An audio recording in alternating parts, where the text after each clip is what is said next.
Hello and welcome to What the Tech from Boast AI, where we talk with some of the brilliant minds behind new and exciting tech initiatives to learn what it takes to tackle technological uncertainty and eventually change the world. I'm Paul Davenport, Boast's head of content, and today I'm thrilled to be chatting with Lloyd Bureau, who is Venture Associate and Validation Program Lead at District 3 Innovation. There, Lloyd helps nurture and develop multidisciplinary teams that harness emerging technologies to create businesses with a global impact. As of today, Lloyd has run 4 cohorts of the D3's Validation Program, an early-stage startup program designed to help founders validate their business models through hands-on market research. He has also worked with a portfolio of 35 growth stage high-tech startups and their coaches to prioritize activities through OKRs. Lloyd is also a founder in his own right, joining D3's program in 2016 to build TRYNYTY, a Montreal-based freestyle scooter brand, leveraging 3D printing for product development with a mission to support the growth of the freestyle scooter community. Needless to say, Lloyd knows the startup and innovation community better than most, and his insights into what it takes to succeed and achieve growth are invaluable. But that's not all. Joining Lloyd and I for today's conversation is Mina Mekhail, the award-winning CEO and founder of Freshr Technologies. Mina participated in D3's validation and launching Grow programs at Concordia University's District 3 Innovation Center when he was starting his company back in 2018. Based out of Nova Scotia, Freshr Technologies is a biomaterials innovation startup that's focused on developing sustainable, active packaging to prolong the shelf life of fresh proteins, with a focus on fresh fish. Mina and his team at Freshr are developing solutions that increase the return on investments for the entire value chain, while reducing food waste and reliance on traditional plastics. I can't wait to pick Lloyd and Mina's brains on past projects, exciting initiatives they're both currently involved in, and what's on each of their roadmap for the next year plus. So without further ado, welcome to the show, gentlemen. Hey, Paul, how's it going? Pleasure to be here.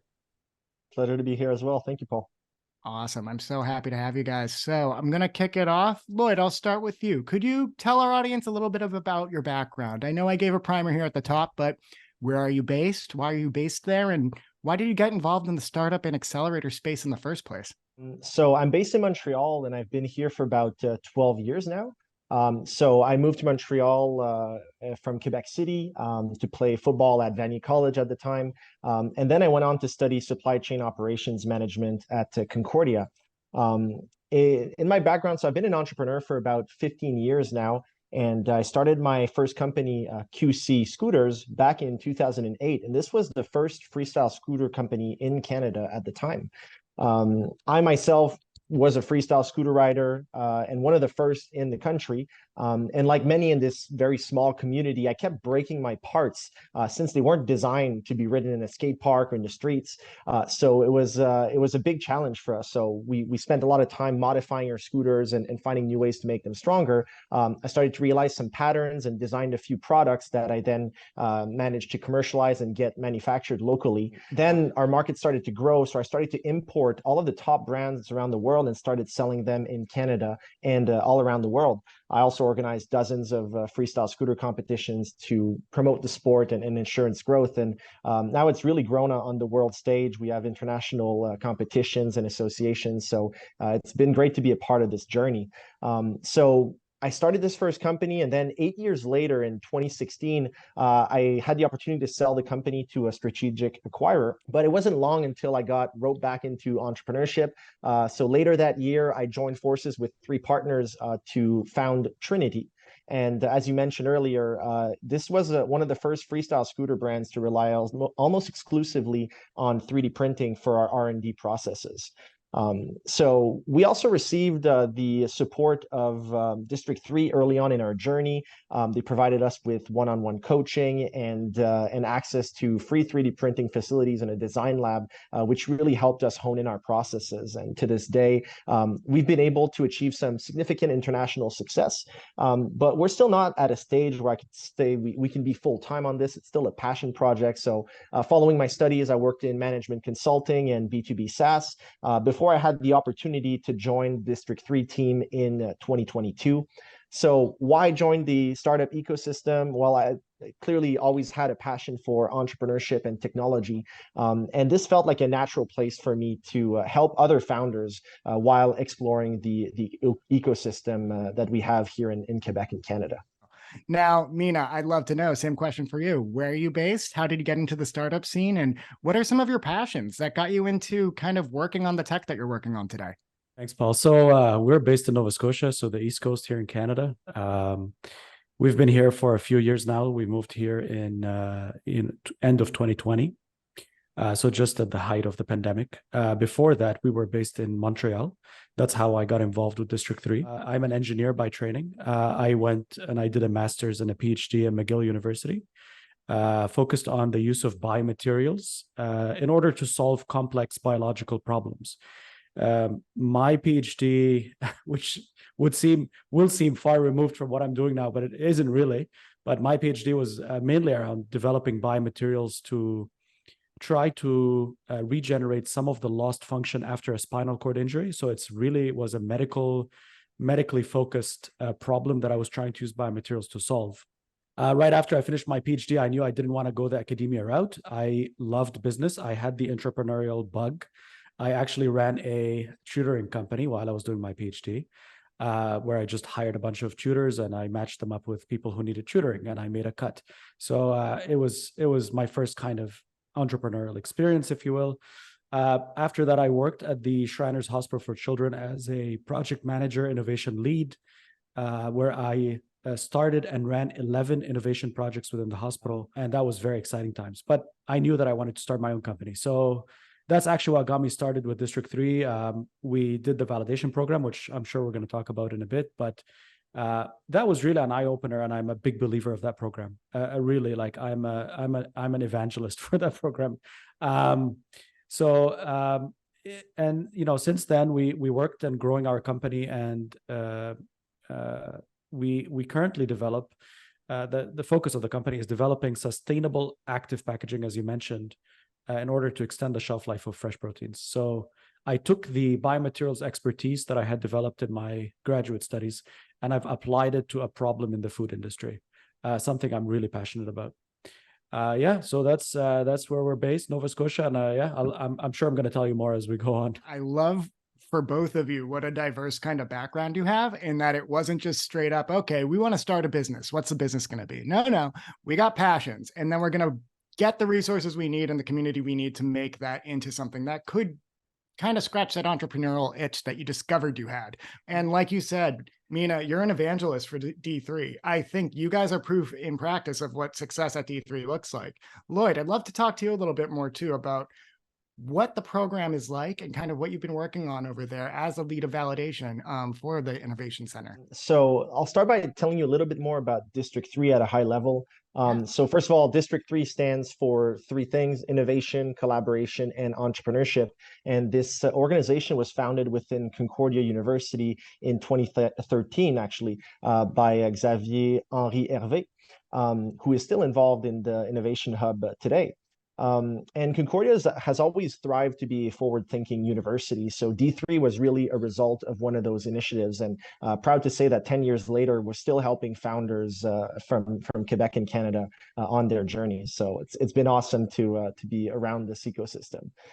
So really, our mission is to contribute to the emergence of Canadian startups that have a global impact. And we do this by filling the gaps in experience, network, and capital that early stage founders typically face early on in their journey. Everyone that's involved at D3 on the staff has either built or worked for a startup.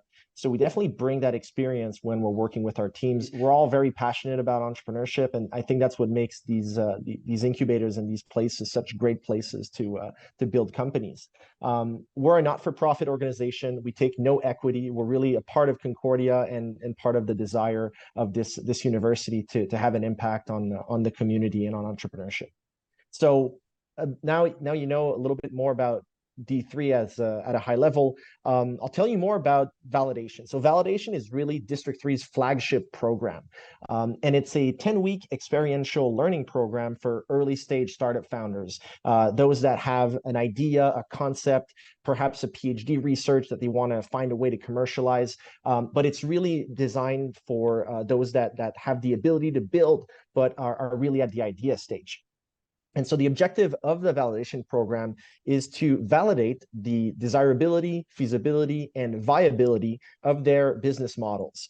And the outcome is through their research, their hands-on primary research, they will either validate their hypotheses, pivot, or invalidate. And I look forward to hearing Mina's example so that this can be made a little bit more concrete. But essentially, the idea is to move quickly, fail fast, and make progress. The whole thesis of the program is based on the fact that one of the top 2 reasons why startups fail, and this is according to CB Insights, is no market need for the solution. The number 1 reason, ran out of cash.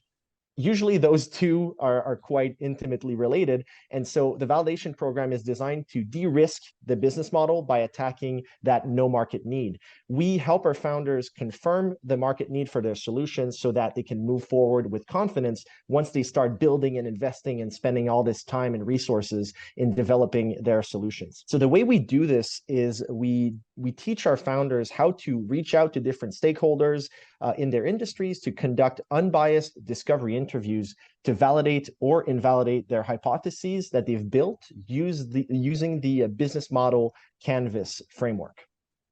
And this is especially relevant for founders that have deep technical expertise, such as Mina, because this process really helps them zoom out from the technology, all the specifics and all the details, and really focus on the business. Okay, I have this invention, I have this discovery. Now, why does the world care? What can I change, and how can I make things better for companies, for individuals?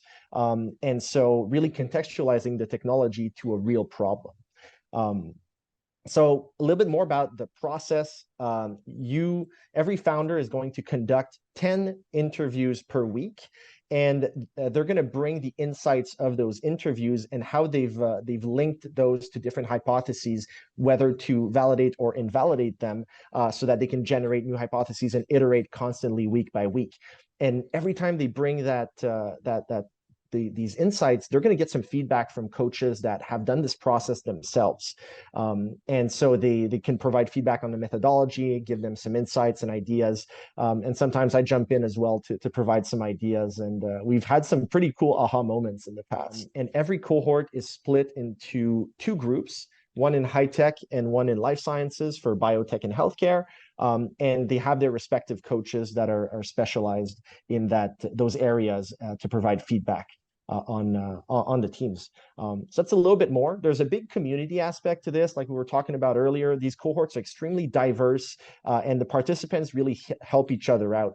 And perhaps the last thing I'll point out is we also encourage our teams to have a global mindset from the start. There's not a ton of truly global companies in Quebec and Canada, and the local market is rarely big enough for our innovation potential to be fully realized. So it's important to have an idea of what other markets around the world are big enough to support these innovations. And I'm certain that Mina will be able to find customers all around the world with his solution. So that's a really prime example of this global mindset. That is so cool. I love the approach that D3 takes too. You had mentioned it earlier too. So many people who are working in the program either started a startup themselves or they worked at startups in the past, but they have been elbow to elbow with founders who are in the same position as the folks that are in the cohort at the time. And that's very similar to pretty much how we work here at Boast. I'm kind of the outlier on our team. I'm not a founder myself, but I've only really worked for startups and I love it. I have that entrepreneurial itch. It's why I want to hop on and work with the Boast team. Every single member of our team is either a founder or a co-founder, almost bar none. And it is fantastic seeing how that really makes a difference with the people that we work with the founders and the startups that we work with. So I love to see that we kind of share that ethos in our respective missions to help the startup community. Mina, I would love to hear about your experiences within the validation program. What did you get over those 10 weeks and how did you change course and maybe see your business through a different lens, given that exposure to those different individuals? I'm happy to tell you about my experience because it was really an eye-opener for me.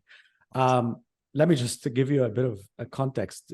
Coming out of academia, you're not, in academia, you're trying to develop new technologies. I mean, if you're in applied science, you're trying to develop new technologies, right? But you're not really you're doing this in a silo. You're not communicating with the outside world when you're developing all these new technologies, right? So coming out of that culture, similar to the product I mentioned to you in the introduction, I've developed this product. I've actually managed to get a patent on it, get a bunch of companies interested to look at it. But the reason why I didn't move any further was because, nobody teaches us in academia, is there a product market fit? There's no such thing, right? You're just developing all this, publishing a bunch of papers, and that's about it. You don't go that extra step further. So being an entrepreneur, the first thing I remember walking into D3, meeting with one of the coaches there. I'll never forget that first meeting. And she sat me down and she said, are you actually serious about this? Or is this like a passion project? Like, are you actually going to spend time, or are you're just going to, do this for a few months and then drop it? And I remember saying to her, because I had a full-time job, a good paying job. I remember telling her, no, I'm in this. I want to do this eventually full-time. This is not just a side project for me. So going into D3, as Lloyd mentioned, how the program is structured, the eye opener for me is like, talk to people outside of your space, get out there, talk to as many people as you can. We went in with the initial idea that we want to develop some sort of spray. Again, this was my idea coming in, some sort of spray to, apply on fresh fruits and vegetables in order to extend the shelf life, of produce. Started talking to people, went through the validation program, 10 people a week, throughout the supply chain. Very quickly came to realize, okay, first of all, spraying food, has a very negative customer perception associated with it. And I also realized another thing is that produce is a low value commodity. While it is a big chunk of the food waste problem, but it's a low value commodity. So unless we develop something that is very cheap, it's going to be very challenging for us to commercialize. So my first pivot was to say, okay, let's move away from fresh fruits and vegetables. Let's focus on a high value commodity in the food industry. And seafood came out, was kind of the obvious solution here. Seafood on average is high value commodity. So we said, okay, perfect. Let's spray seafood and extend its shelf life. So that was the first pivot. And we went and talked to more people in the seafood industry. And lo and behold, everyone is telling us you actually have to put the spray as an additive on the food label. And there's a negative customer perception associated with that as well. So then we had the second pivot, which is we said, okay, forget about spraying anything on the food. What if we had a packaging, a sustainable packaging that could extend the shelf life, but does not actually add any ingredients to the food item? And all of a sudden, we've had interest from a whole bunch of people that said, I remember very clearly my first conversation with, the sixth biggest producer of salmon in the world. When I was talking to them, they said, where do we buy this from? Like, are you guys manufacturing this? Are you guys? And I remember at the time laughing because all I said was, it's just an idea now that we're working on it, but this really, and not once or twice, but 3 or 4 customers started saying, where do we buy this thing from? And once I started hearing this, it was an aha moment. That's what Lloyd was talking about. I said, no, now we have something that there is a product market fit here, because now people want to buy this thing. So we went on to develop it. We started, working at D3. We had a lab space that was, we were using, and the rest is history. We started developing it, and ever since then we've had multiple patents that have been filed on the technology. We have multiple collaborations now, multiple partnerships with big global companies. Again, to Lloyd's point, we have the one that is out there in the media. We were selected as one of 6 companies worldwide to work with Mitsubishi Chemical Corp in Japan. Actually, that was through Greentown Labs, that is based in Boston, so it's in your neck of the woods. We were the only Canadian company, and we've been working with Mitsubishi since. So it's been a year and a half now, almost 2 years, and all of that came through making sure that we have a product market fit. So that's why I'm a big believer of the validation program, especially to those who have very strong tech background coming out of academia. I think it's a critical thing to go through. So you just took us on quite the journey from getting that kind of new perspective on the business and the new product market fit. I'd love to know, how are you using those skills that you got during the validation program today, and what's on the roadmap for the future? So the principles of validate your product market fit. What is the business model canvas that Lloyd talked about? We are actually using that for new products that we're thinking of launching, right? So every time we think of a new product, we have to think, I'm not just launching products or, going into different interesting potentials without really validating what is the need out there and who is my customer and are they willing to pay for it. Every single new product that we're launching goes through the similar mindset as the validation program. We do it internally now, so I kind of do it with my team, but the skills and the know-how, was essentially learned at District 3. All right. So I'd love to know, for our listeners out there, could you guys maybe run through a few resources at District 3 that are available today that people can take advantage of now? The validation program is kind of the entry program for District 3. And those that completed and decided to move on can be considered to be participants in the Launch and Grow program. And this program is really based on a combination of things. We offer one-on-one coaching with experienced coaches with decades of startup experience and industry knowledge. So they get some one-on-one coaching on a regular basis, but they also get access to different workshops. We bring experts from a variety of industries and knowledge spaces so that they can help our founders upskill their entrepreneurial skills.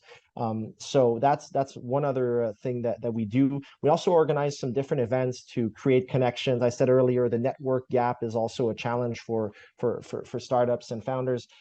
So being able to bring VCs in the space to talk to our startups, organize some office hours, different community events to bring different actors in our ecosystem together.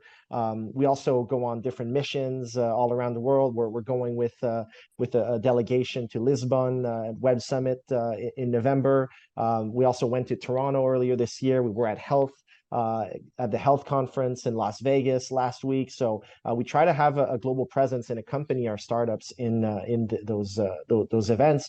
We help them prep, we help them debrief, and learn what help them distill what they've learned at those conferences. So a lot of help with the biz dev. So that's essentially what you get. You also get access to the space here. We have a co-working space in downtown Montreal. You can use the meeting rooms to have meetings with different stakeholders and work out of there. I'm happy to report that after a couple of years of closures, now the space is booming and full of activity. There's founders and people working all over the place. So it's very, very lively as a community. So there's a lot of like informal conversations that happen. You make new connections. Hey, what are you working on? Oh, that's awesome. I know somebody that I could connect you with that could be a potential customer. So those things happen all the time, but they don't happen unless you create a space for these collisions to happen. So that's a little bit of a looser value proposition because it's tough to guarantee, but the more active you are in our community, the more value you get. So it's really interesting. So that's the Launch and Grow program, and we also accompany startups over a period that's a little bit longer than some other incubators. So it could go up to 3.5 years in some cases, so long as we feel like we're helping the founders and that they're making progress. Really, it's a two-way relationship. But if they have the desire to continue and they're making progress and we can continue to help, we will keep them on our portfolio. But once they've kind of hit that product market fit, they're at the scaling stage, they can receive support from other organizations. And there's one here at District 3 called Mentor Connect. And it's a group mentoring program where it comes from an MIT methodology. We brought this to Canada, I think 4 or 5 years ago. And so Mentor Connect is actually also a program that Mina participated in. So I'd love to hear what your experience has been with this. So we really have programs for any stage of a founder's journey, and really that's what we're focused on following the validation program. Well, Mina, I'd love to hear your experience in that Mentor Connect program, if you don't mind. We were actually one of the first cohorts to get into Mentor Connect. And it was just early this year that we kind of graduated that program as well. But essentially that program is a group of seasoned executives, ex-entrepreneurs who have had successful exits, people in industry. So it's a group of really talented individuals with a lot of experience, also quite diverse. And what they do is they match you up with 3 mentors, between 2 and 3 mentors, that walk throughout the journey with you and give you high level advice and mentorship. I've been in the program for 4 years, I believe, or more. So essentially we would meet up and I'd present how things were going in the last quarter or a few months, and then I would present to them some issues that I'm facing, right? Because they're not necessarily investors. As a matter of fact, if they were investors, they couldn't be a mentor, right? They had to be unbiased. So essentially what I would do is I would present, here are the issues that we're facing, and they would help me think about it. And a few times as well, when things, specifically when things were, there was a specific challenge, that needed immediate attention, I could easily pick up the phone and call one of them and be like, hey, can you help me out with this? And they would really walk me through or think, or even act as a sounding board to help me think about the problem and how to deal with it. So it has been really, really beneficial for us. So I would say, like, our journey from District 3, I remember being in that shared space that Lloyd talked about, and kind of doing the whole community thing, which was amazing. Like, I love the D3 community and I was part of that from the beginning. And then, going through the Mentor Connect, it was, I would say, I don't think I would be here today if it wasn't for both these programs.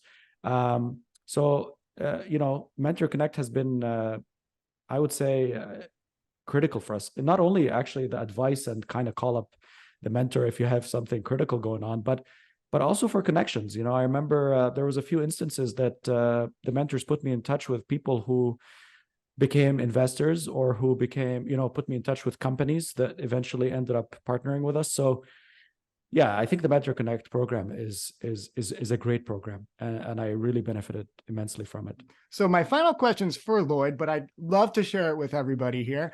What's your take on the current state of startups? From where you're sitting, obviously you have your finger on the pulse. What would you give as maybe a suggestion for somebody entering the startup scene today, whether in your local community or anywhere on earth? I'll start with perhaps preaching for the choir a little bit, but the validation methodology, I think, makes a lot of sense for every founder that is starting out. Anybody that's looking to start a business should start by clearly identifying their problem, the problem they want to solve, and the value of solving that problem. Because there's a lot of problems out there that people face that aren't big enough to actually get them to spend money on. So being able to find that early on before you build anything is truly important, is really critical early on in the journey. And you do this by speaking to stakeholders, speaking to different people, and you're going to learn those invaluable skills of reaching out to people, building a pipeline. You're going to need that later on as a startup founder to start making sales. So just exercising those muscles in a kind of a low risk environment, because you're only spending time, really. You're not investing in building infrastructure and product. That's really a critical way to approach building a company, regardless of the market conditions. If you can find a problem solution fit, your odds of success are much higher.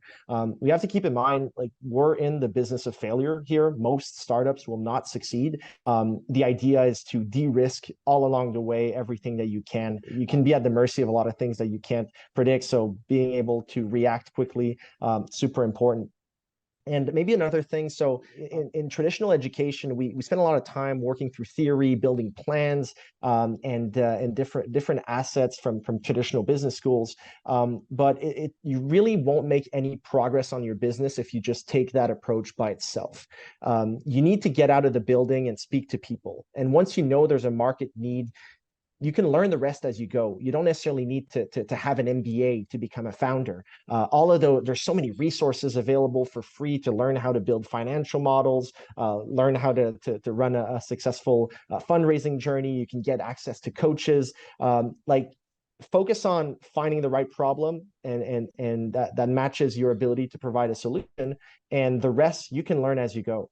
So that's second thing. And finally, one thing that really struck me when I came to District 3 back in the end of 2016 is just the amount of help that is available for founders. With my first company, I really did everything kind of by myself, doing research on the whatever was the internet back in 2008, 2009, but I was really learning everything by myself, not really asking for too much help. And that got me to a certain point.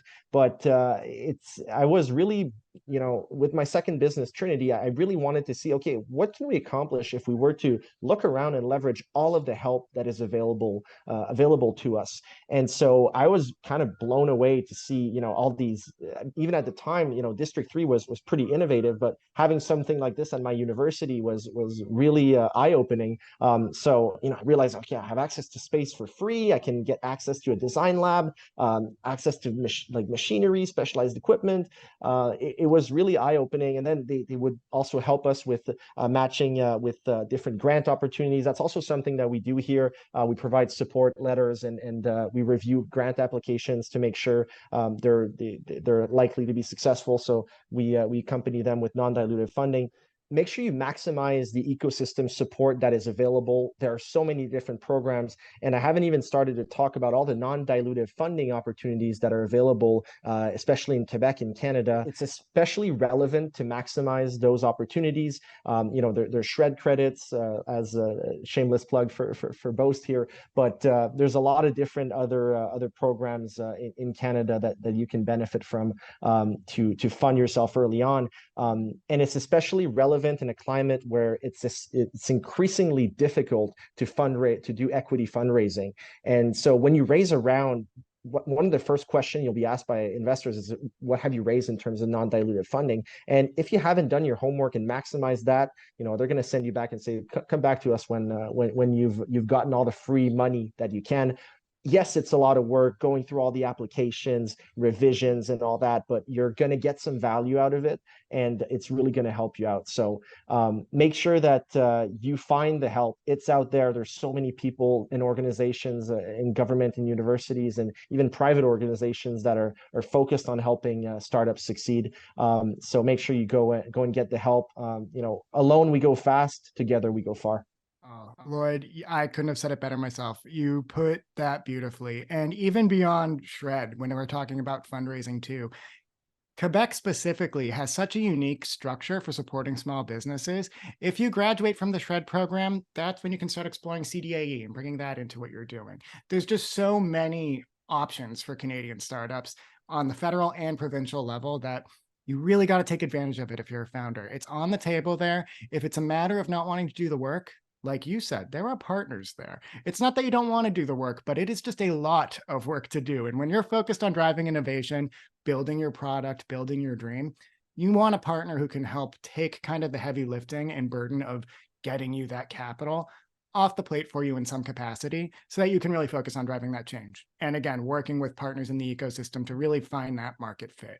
Mina, I'd love to throw it to you too. Just any advice generally for founders, whether they're in the situation where you're in, where they've been through the programs and they're benefiting and finding their fit in the market, or ones who are just getting started today. What would you say to them? As you mentioned, it is a tough time right now in the startup ecosystem in general.